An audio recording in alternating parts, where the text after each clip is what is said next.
علما قلب انسان رو به 3 قسمت تقسیم کردن: قلب زنده، قلب مرده و قلب بیمار. در قرآن به هر 3 قلب اشاره شده. پس داریم قلب زنده که حیات داره و داریم قلب مرده که حیات ازش گرفته شده و داریم قلب بیمار که نیاز به دوا داره جون میده، مریضه. اگر بگم قلب ما و شما مرده است، کار درستی نیست و حرف درستی نیست، منطق نداره.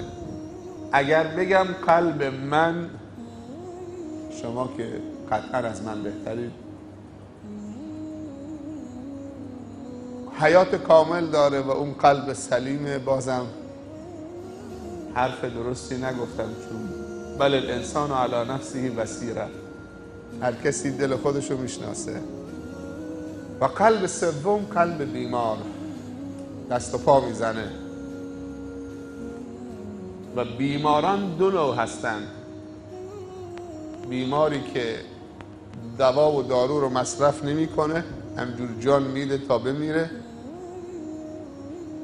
یا اشتباهی دارو رو مصرف میکنه. و بیماری که خواهان شفاست، دست میزنه، دست دراز میکنه، به دادم برسید، مثل یه غریق احساس نفس تنگی میکنم، انفشار میاد، به هر کس دست دراز میکنه، تو یک کمکی به من بکن. وقتی یک مسلمانی به تو میگه که یه چیزی یادم بده، یعنی کمکم کنه، معنیش اینه یه چیز جدید یادم بده، یه مطلب خوب یادم بده. یا میاد پیشت میگه یه دعای خیری برای من بکن تا خدا هدایت هم بده. یا دست بلند میکنه بالا بدون واسطه، میگه که خدایا خودت کمکم کن، من توش موندم، تو زندگیم موندم.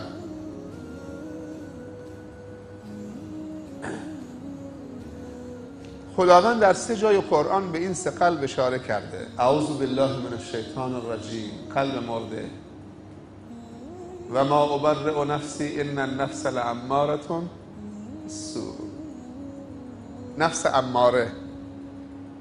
اماره یعنی دیگه خیری توش نیست، نفسی که از بین رفته. و شیطان اون نفس غنی رو تهی کرده از ایمان و اخلاق، هر چی بوده غارت کرده، چپاول کرده، به یغما آورده.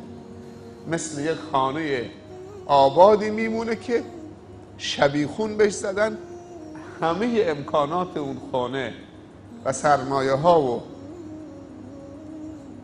اجناس قیمتی اون خانه رو چه بردن و در و پیکرش هم کندن بردن. یه خانه خرابیه، به گفته خودمون کلنگی.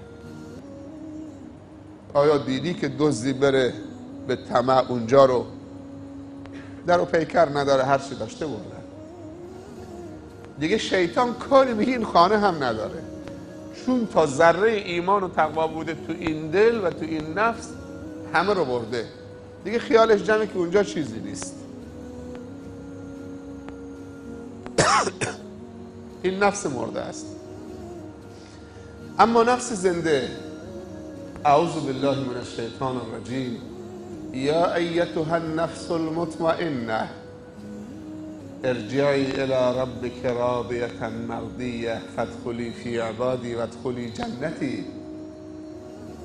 ای نفس مطمئنه،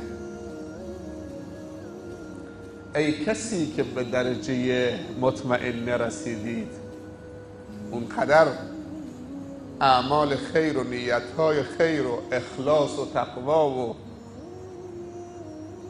برنامه های خیر تو زندگی تو هست که این دل تو مطمئن کرده، آرام توی این دنیای پر آشوب و پر سر و صدا احساس میکنی که تو بهشتید.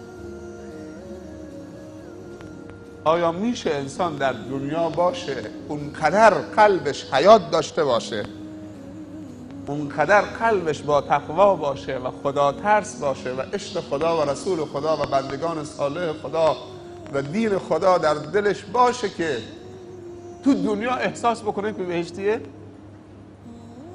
اگر اینطور نباشه کلاهمون پشت معرکه است. علما میگن اگر ندونی در دنیا که تو بهشتی هستی بدبخت شدی. و خیلی از صحابه این اطمینان رو از رسول خدا صلی الله علیه وسلم گرفتن، از جمله عشره مبشره به بهشت. تو دنیا بودن، کارهای انجام دادن، پیامبر بهشون گفت شما بهشتی هستید.